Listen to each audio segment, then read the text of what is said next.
नमस्कार साथियों, Rajasthan board exam 2024 कक्षा 10वीं के लिए आज हम हिंदी का ब्लूप्रिंट है वो लेकर आ चुके हैं। हिंदी का ब्लूप्रिंट समझने से होगा ये कि आपको क्वेश्चन है वो पता चल जाएगा। प्रश्न पत्र जो बनेगा 2024 का बोर्ड एग्जाम का प्रश्न पत्र की योजना है वो पता चल जाएगी कि कैसे क्वेश्चन है वो बनता है, कौन सा क्वेश्चन है वो कहाँ से वो आएगा, सब कुछ हमें ब्लूप्रिंट से पता चल जाएगा। अगर आपने केवल एक बार ब्लूप्रिंट को समझ लिया और उसके बाद है आपने तैयारी है वो की, तो आपको मैं गारंटी देता हूँ कि आपको 90% बनाने से कोई भी नहीं है वो रोक सकता। क्यों? क्योंकि ब्लूप्रिंट में ही सारा कुछ है वो रणनीति है वो दी होती है कि कौन सा क्वेश्चन है वो कहाँ से है छपने वाला है, सब कुछ इस ब्लूप्रिंट में दिया होता है। और ब्लूप्रिंट है ना, जो प्रश्न पत्र की योजना है उसके आधार पर ही आपका जो बोर्ड एग्जाम 2024 का है वो पेपर है वो बनेगा। जी हाँ स्टूडेंट, पेपर है वो बनेगा, सब कुछ इसमें दिया होता है। तो आइए अब शुरू करते हैं। सबसे पहले आप सभी स्टूडेंट को पता है आपका जो बोर्ड एग्जाम का पेपर है वो 80 नंबर का है वो होगा, ठीक है। 20 नंबर है आपको स्कूल में से भेजे जाएंगे, जो कि स्कूल वाले भेजेंगे, और बाकी 80 नंबर का पेपर रहेगा, है ना। तो इसमें देखिएगा हिंदी का 3 घंटे 15 मिनट है टाइम यहाँ आपको दिया जाएगा। आपको जैसा कि पता है मैं हर जो कि वीडियो में बता रहा हूँ ब्लूप्रिंट मैंने और भी है वो कराए, जैसे मैंने साइंस का भी ब्लूप्रिंट है आपको बता दिया है, ठीक है। और सोशल साइंस है उसका भी मैंने बता दिया। अब मैं आपको हिंदी का बता रहा हूँ, ठीक है। उसकी भी मैंने अलग से प्लेलिस्ट बना दी है। इस वीडियो को देखने के बाद उस वीडियो को देख लेना, आपको और भी है वो अच्छा हो जाएगा, ठीक है। तैयारी है बहुत ही अच्छी हो जाएगी क्योंकि आपने ब्लूप्रिंट समझ लिया है, ठीक है।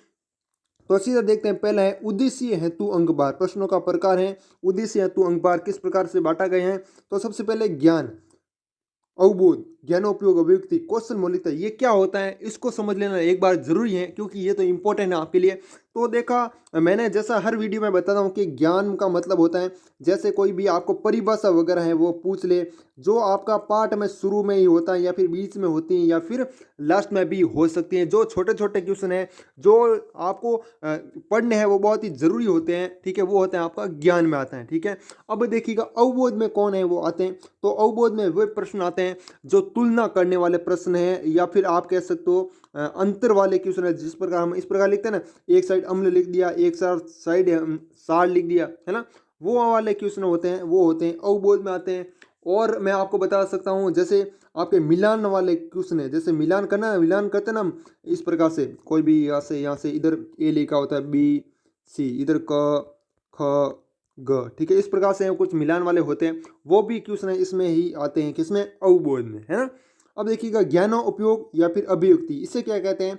जो हमने ज्ञान है वो लिया था, जो हमने परिभाषा पढ़ी थी उसका उपयोग करके कोई भी क्वेश्चन है वो करना है, वो होता है ज्ञान उपयोग। वापस से बता रहा हूँ, जो हमने ज्ञान में पढ़ा है इसमें से जो ज्ञान हमने लिया है उस ज्ञान का उपयोग करके आप किसी प्रश्न को कैसे है वो हल कर सकते हो, वो आता है ज्ञान उपयोग के अंदर, ठीक है। मतलब अपनी खुद की अभिव्यक्ति है वो लिखनी होती है, ठीक है। जैसे इसमें क्या होता है, किसी पाठ का सारांश है वो आपको कह दे कि भाई इस पाठ का सारांश है वो लिखना है, ठीक है। तो ये हमारी खुद की अभिव्यक्ति, हम खुद के थॉट हैं, खुद की सोच है वो लिखते हैं जो हमने पाठ में पढ़ा है, ठीक है। हम उसको याद नहीं करते हैं, रटते नहीं है ना, जो हमने समझा है वो लिखते हैं ज्ञानोपयोग में, ठीक है। तो वो होता है आपका ज्ञानोपयोग। फिर है कौशल मौलिकता, जैसे मैंने सामाजिक विज्ञान में बताया, कौशल तो वो होता है जिसमें मानचित्र वगैरह है वो आते हैं, वो होता है कौशल, ठीक है। और विज्ञान में क्या होते हैं, विज्ञान में जो भी चित्र वगैरह बनाने होते हैं वो होते हैं मौलिकता। लेकिन इस क्वेश्चन मौलिकता हिंदी में क्या होता है, तो हिंदी में होते हैं पत्र लेखन। क्या होते हैं, जैसे रचना पर आधारित क्वेश्चन होते हैं ना, जैसे पत्र लेखन है ना, तो वो वाले क्वेश्चन है इसमें इंक्लूड है वो किए जाते हैं, ठीक है। अब देखिएगा ये आपको समझ में आ गया ज्ञान क्या होते हैं, परिभाषा वगैरह इसमें होती है। अवबोध में तुलना वाले क्वेश्चन होते हैं, है ना, अंतर वाले, मिलान वाले, ओके। और ज्ञान उपयोग में जो भी किसी पाठ का सारांश पूछ ले कि आपको अपने शब्दों में लिखना है, और भी इसी तरह के क्वेश्चन पूछ सकते हैं। जैसे लेखक, कोई भी लेखक है अपनी इस कविता में क्या कहना चाहते हैं, कोई कविता का नाम बता दे, कोई लेखक का खुद का नाम है, कोई भी लेखक मान के चल सकते हैं, ठीक है। और तो वो पूछ सकता है कि लेखक अपनी कविता में क्या कहना चाहते हैं, वो होते हैं। और क्वेश्चन मौलिकता में वो होते हैं जो पत्र लेखन है वो होते हैं, ठीक है, वो होते हैं, है ना। अब देखिएगा ये उद्देश्य है ज्ञान का आपको प्रश्न पूछे जाएंगे, 9 नंबर का है, हो रहेगा कितने नंबर का, 9 नंबर का। फिर अवबोध, अवबोध में आपका 44 नंबर का है, अवबोध है वो रहने वाले हैं। तो ये बहुत ही आपके लिए इंपॉर्टेंट रहने वाला है अवबोध। ज्ञानोपयोग में 23 नंबर हैं वो रहने वाले हैं। क्यों? अगर आपने ये ज्ञान सही कर लिया ना तो ये आपके नंबर है वो पक्के हो जाएंगे, है ना, ये आपको पता होना चाहिए। उसके बाद एक कौशल मौलिकता 4 नंबर का है वो रहने वाला, कितने नंबर का? 4 नंबर का, ठीक है। अब देखिएगा कुल मिलाकर ये 80 नंबर का पेपर रहेगा। ये है ना 100 क्या दिया हुआ है, ये प्रतिशत है कि कितने प्रतिशत है, प्रश्न है वो रहने वाला है 11%, 55%, 28%, 5% और ये पूरे हो गए 100%, ठीक है। ये प्रतिशत हैं जो भी अंकों का है ना। अब देखिएगा अगला, देखिएगा प्रश्नों के प्रकार और अंक भार। प्रश्नों के प्रकार कौन कौन से दिए होंगे आपको याद रखना है। वस्तुनिष्ठ प्रश्न यानी जो ऑब्जेक्टिव क्वेश्चन होते हैं, अब शब्द वाले होते हैं, वो वाले क्वेश्चन है वो होते हैं वस्तुनिष्ठ प्रश्न। फिर रिक्त स्थान वाले क्वेश्चन कौन से होते हैं, जैसे इसमें आपको यहाँ पर दे दिया कोई भी परिभाषा है वो दे दी, इसके बीच में खाली स्थान दे दिया, कहलाते हैं, है ना, वो वाले हैं वो क्वेश्चन इसमें होते हैं, ठीक है। उसके बाद अति लघुत्तम प्रश्न है वो क्वेश्चन होते हैं जिसमें एक लाइन में आपको उत्तर देना होता है या फिर आप 2 से 3 लाइन मान सकते हैं ज़्यादा से ज़्यादा, ठीक है। फिर लघु उत्तरात्मक क्वेश्चन भी है, आपको पता है इसमें ज़्यादा आपको आधा पेज तो कम से कम भरना ही होता है। और फिर दीर्घ उत्तरात्मक प्रश्न है और निम्नात्मक प्रश्न, इसमें लगभग आपको 2 पेज या फिर 1.5 पेज हैं आप मान के चल सकते हो, उसमें लिखना वगैरह होता है, ठीक है। अब देखिएगा प्रश्नों की संख्या कितनी रहती है, वस्तु प्रश्न कितना आएंगे आपके, जो ऑब्जेक्टिव क्वेश्चन है वो 12 हैं वो आने वाले हैं। हर एक प्रश्न कितने नंबर का होगा, 1 नंबर का होगा, तो 12 × 1 = 12, कुल मिलाकर 12 नंबर के हैं वस्तुनिष्ठ प्रश्न है वो रहने वाले हैं, ठीक है। अब देखिएगा रिक्त स्थान, देखिएगा रिक्त स्थान आपके आएंगे 6, कितनी, 6 खाली जगह आपको मिलने वाली है 6, और हर एक कितने नंबर की होगी, 1 नंबर की वो होगी, तो कुल मिलाकर 6 नंबर आपका होगा, ठीक है। कितने नंबर का, 6 नंबर का खाली जगह है वो होने वाला है। इनसे हमें कोई भी मतलब नहीं है, ये तो प्रतिशत अंकों का दिया हुआ है, हमें कोई मतलब नहीं है, प्रतिशत प्रश्नों का कोई भी मतलब नहीं है। संभावित समय, इसको आप देखो तो देख लेना 195 मिनट है, इसमें संभावित समय दिया होता है कि आप इतना है समय लगा सकते हो, ठीक है, इन प्रश्नों को हल करते समय। लेकिन हमें ऐसा नहीं करना है क्योंकि हमें जो प्रश्न पहले आता है वो प्रश्न है वो करना होता है, ठीक है। और एक इस वीडियो में मुझे लगता है बात बतानी चाहिए लेकिन मैं आपको बता देता हूँ। जैसे आपका जो पेपर है ना, ये बोर्ड एग्जाम का पेपर है, ठीक है। अब बोर्ड एग्जाम पेपर को आपको सबसे पहले क्वेश्चन पेपर ओपन करो ना, तो उसको पूरा पढ़ना है एक बात, है ना। ये बात मैं नहीं बताना चाहता लेकिन इंपॉर्टेंट थी इसलिए मैं आपको बता रहा हूँ, है ना। तो इसमें देखिएगा पेपर है आपको ओपन करना है, फिर जो क्वेश्चन होते हैं ना, जैसे 1 2 3 4 5 6 या फिर आप 11 12 13 मान सकते हो, ठीक है, 14 15 16। अब देखिएगा जैसे आपको 11 नंबर प्रश्न आता है तो उस पर टिक है वो लगा देना, ठीक है, इस प्रकार से टिक है वो लगा देना।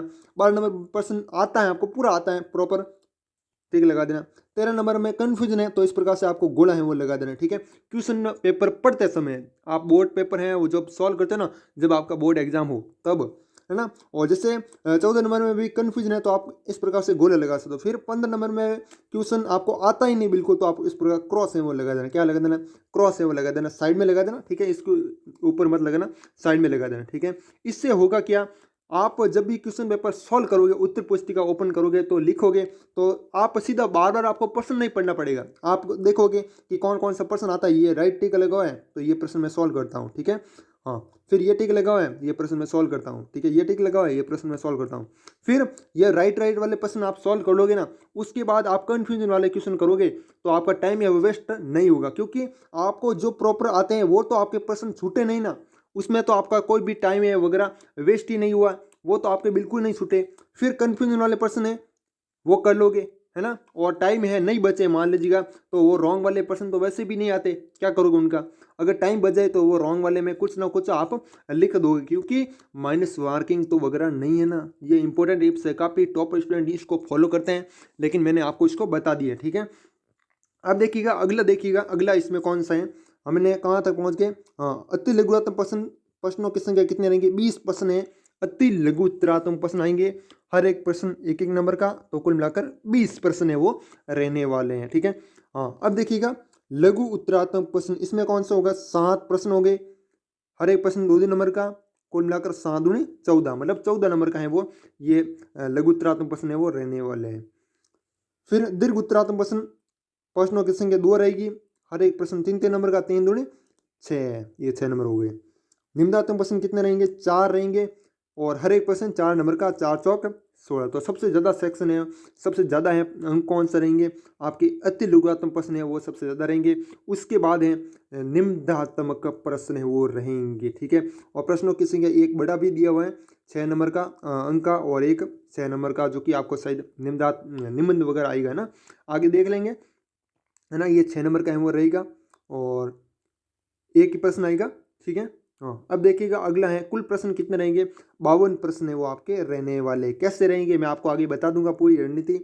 और फिर है विकल्प योजना खंड 6 एवं 2 में। विकल्प योजना मतलब जैसा कि मैंने बता रखा है कि आपको इस बार जो कि नया है सिस्टम लागू किया है। पहले क्या होता था, जो खंड 2 होते हैं, खंड 2 में कौन से प्रश्न होते हैं, जो निम्नदातक प्रश्न होते हैं, उनमें क्या होता था, जैसे ये क्वेश्चन है मान लीजिएगा, ठीक है, फसल किसे कहते हैं। फिर अथवा में आपको कोई भी प्रश्न है वो दे दिया, जैसे कोई भी मान लीजिएगा अम्ल किसे कहते हैं।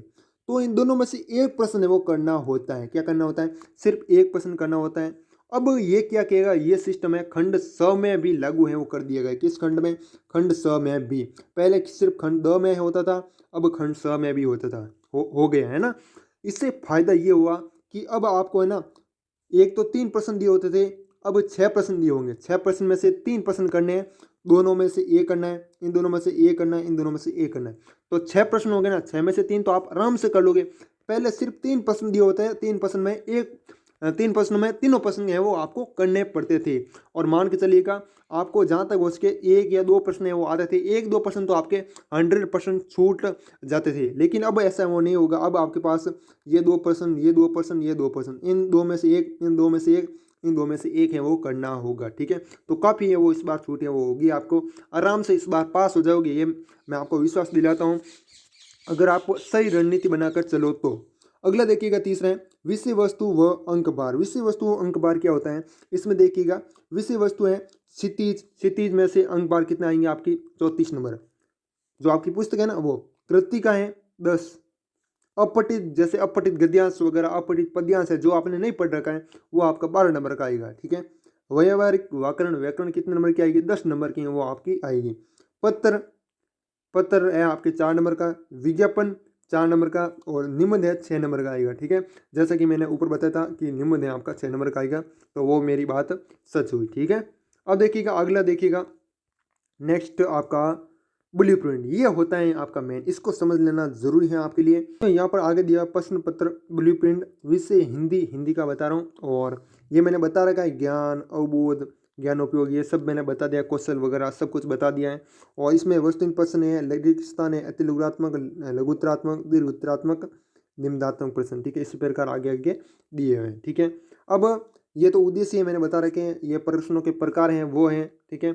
और इधर है वापस योग दिया हुआ है, और इसमें ज्ञान के कितने हैं वो प्रश्न है वो कितने अंकों के हैं, ठीक है। वापस अवबोध में यहाँ पर लिखा हुआ है ज्ञान उपयोग, और फिर कौशल मौलिकता में, ठीक है। अब यहाँ पर कुछ निर्देश भी दिए हुए हैं, जैसे विकल्प की योजना खंड 6 एवं 2 में प्रत्येक में एक आंतरिक विकल्प है, मैंने पहले बता दिया है। कोष्टक के बाहर की संख्या अंकों की तथा अंदर की संख्या प्रश्नों के द्योतक हैं। कोष्टक के बाहर है ना की संख्या क्या है, अंकों की। जैसे यहाँ पर 4 बार दिया हुआ है, ये तो क्या है, अंक है। और प्रश्न कितने हैं, 4 हैं। तो हर एक प्रश्न कितने नंबर का, 1 नंबर का है वो रहने वाला है, ठीक है। तो इस प्रकार से आपको समझना है। क्षितिज गद्य, जैसे क्षितिज गद्य है, इसमें से एक वस्तुनिष्ठ प्रश्न बनेगा, और कहाँ से बनेगा, ज्ञान में से बनेगा। ज्ञान मैंने समझा दिया है क्या होता है, ठीक है। और कितना प्रश्न बनेगा, तो 1 अंक का 1 प्रश्न है वो बनेगा, ठीक है। 1 अंक का 1 प्रश्न बनेगा। फिर अगला है अवबोध। अवबोध में से भी 3 अंक हो गए और 3 ही प्रश्न हो गए, 3 अंक हो गए और 3 ही प्रश्न हो गए, मतलब हर एक प्रश्न है वो 1-1 नंबर का है, होगा 1×3, ठीक है। हाँ, अब देखिएगा अगला है अवबोध। अवबोध में से अगला है आपका 4 तो अंक हो गए, यहाँ पर लिखा हो देखो, 4 तो अंक हो गए और 4 ही प्रश्न है वो होंगे, ठीक है। 4 तो अंक हो गए और 4 ही प्रश्न होंगे, तो कुल मिलाकर 4/4 यानी हर एक प्रश्न 1-1 नंबर का है वो रहने वाला है, ठीक है। हाँ, अब ये आप समझ रहे होंगे। और इसी प्रकार ज्ञानोपयोग में भी अभिव्यक्ति, यानी तो इसमें 3 अंक तो होंगे और प्रश्न कितना होगा, 1 है वो होगा, मतलब तो आपका कुल मिलाकर हर एक प्रश्न 3 नंबर का ही होगा, है ना। एक ही प्रश्न है केवल इसमें, तो 3×1 3 ही होगा। और फिर है कुल मिलाकर इस सेक्शन में आप देख सकते हो 17 नंबर होंगे और 12 प्रश्न होंगे। 17 तो नंबर होंगे, अंक होंगे, और 12 प्रश्न होंगे। ठीक है, इसी प्रकार क्षितिज पद्य में एक और समझा देता हूँ, फिर मैं आपको ये जो माइनस वाला चिन्ह है ना, ये क्या होता है ये आपको मैं बताऊंगा। ठीक है, हाँ, चिंता करने की जरूरत नहीं है, बिल्कुल बता देंगे। क्षितिज पद्य एक अंक होगा और एक ही प्रश्न होगा, इसमें 2 अंक होंगे और एक प्रश्न होगा। ठीक है, 2 अंक होंगे और एक प्रश्न होगा, दीर्घ उत्तरात्मक से होगा और अवबोध में से होगा। अगर आपके पास ये ब्लूप्रिंट नहीं है तो टेलीग्राम ग्रुप ज्वाइन कर लेना, वहाँ पर मैंने PDF ऑलरेडी सेंड की हुई है, वहाँ से आप प्राप्त कर सकते हो। ठीक है, वरना मैं आपको टेलीग्राम ग्रुप है ना, टेलीग्राम ग्रुप का वो लिंक दूंगा जिस पर आप क्लिक करते ही उस PDF के पास है वो पहुँच जाओगे। उसका लिंक मैंने डिस्क्रिप्शन दे दिया है, वही लिंक दूंगा। ठीक है, दूसरा लिंक नहीं दूंगा। जिसको पर आप क्लिक करोगे ना तो सीधा आप उस PDF के पास पहुंचोगे, ना कि जो मैंने बाद में मैसेज भेजे उस मैसेज के पास पहुंचोगे। ठीक है, हाँ, वरना आप टेलीग्राम ग्रुप में जाकर कमेंट भी कर देना कि PDF चाहिए, मैं आपको सेंड कर दूंगा। ठीक है, कोई बात नहीं, ये टेंशन नहीं लेने का आपको। फिर है देखिएगा, इसमें देखिएगा कृतिका 2 और अंक और 2 ही प्रश्न है वो रहने वाले हैं, यानी हर एक प्रश्न है आपका 1-1 नंबर का है वो रहने वाला है। ठीक है, ये आप समझ सकते हो। जो कि हमारा मेन है, जो कि वीडियो बनाया था मैं, कि भाई जो है ना यहाँ पर देखो एक निम्न है वगैरह दिया हुआ, एक निम्न को देख लेते हैं। एक अंक होगा और प्रश्नों की संख्या वो नहीं दी हुई। ठीक है, अंक है वो दिए हुए लेकिन प्रश्नों की संख्या यहाँ पर नहीं दी हुई। जो ये प्रश्न है ना बीच में यहाँ पर कोष्टक के अंदर, वो है ना यहाँ पर संख्या वो नहीं दी हुई। क्या है कि अंदर की संख्या प्रश्नों के जो उत्तर है, मतलब यहाँ पर प्रश्नों की संख्या है वो नहीं दी हुई है। ठीक है, फिर यहाँ पर जैसे दी हुई है 4 अंक और 1 प्रश्न, और यहाँ पर 1 अंक और प्रश्नों की संख्या वो नहीं दी हुई है। ये प्रश्न है कहीं पर भी इंक्लूड है वो कर सकते हैं। ठीक है, तो यहाँ पर ये प्रश्नों की संख्या नहीं दी हुई है, यहाँ पर भी नहीं दी हुई, यहाँ पर भी नहीं दी हुई है, लेकिन जो अंकों की संख्या है वो दी हुई है। ठीक है, कहीं कहीं पर आपको स्टार भी देखने को मिलता है, तो स्टार का भी मैंने मतलब है वो बता दिया है ऑलरेडी किसी वीडियो में, समाज विज्ञान के क्वेश्चन जो ब्लूप्रिंट है उसमें बता दिया। ठीक है, अब देखिएगा, और वो कौन सा प्रश्न है, क्वेश्चन वाले प्रश्न है। 1 अंक का प्रश्नों की संख्या नहीं दी हुई, 1 अंक का प्रश्नों की संख्या नहीं दी हुई है, और 4 अंक का लेकिन प्रश्नों की संख्या नहीं दी हुई है। ठीक है, तो ये प्रश्नों की संख्या नहीं दी हुई है लेकिन अंक है वो दिए हुए हैं। ठीक है, तो ये मैंने ब्लूप्रिंट है वो बता दिया, कौन सा क्वेश्चन कहाँ से छपेगा पूरा है मैंने बता दिया। यहाँ पर जैसे व्यवहारिक व्याकरण है, इसमें भी यहाँ पर दिया हुआ है। ठीक है, जो रिक्त स्थानों की प्रश्न है ना, रिक्त स्थान वो वाले क्वेश्चन, व्यवहारिक व्याकरण और रिक्त स्थान। ठीक है, और कितने अंक होंगे, 2 अंक तो होंगे लेकिन प्रश्नों की संख्या कितनी होंगी वो नहीं बताया गया। ठीक है, प्रश्नों की संख्या कितनी होगी वो नहीं बताया गया है, ये बात ध्यान पूर्वक कान खोल के सुन लीजिएगा। ठीक है, हाँ, ये मैंने बता दिया है, और बाकी इसकी PDF टेलीग्राम ग्रुप में मिल जाएगी, लिंक डिस्क्रिप्शन में पड़ा है, जाकर ज्वाइन कर सकते हो। और बाकी मिलते हैं किसी और वीडियो में, तब तक के लिए जय हिंद, जय भारत, वंदे मातरम।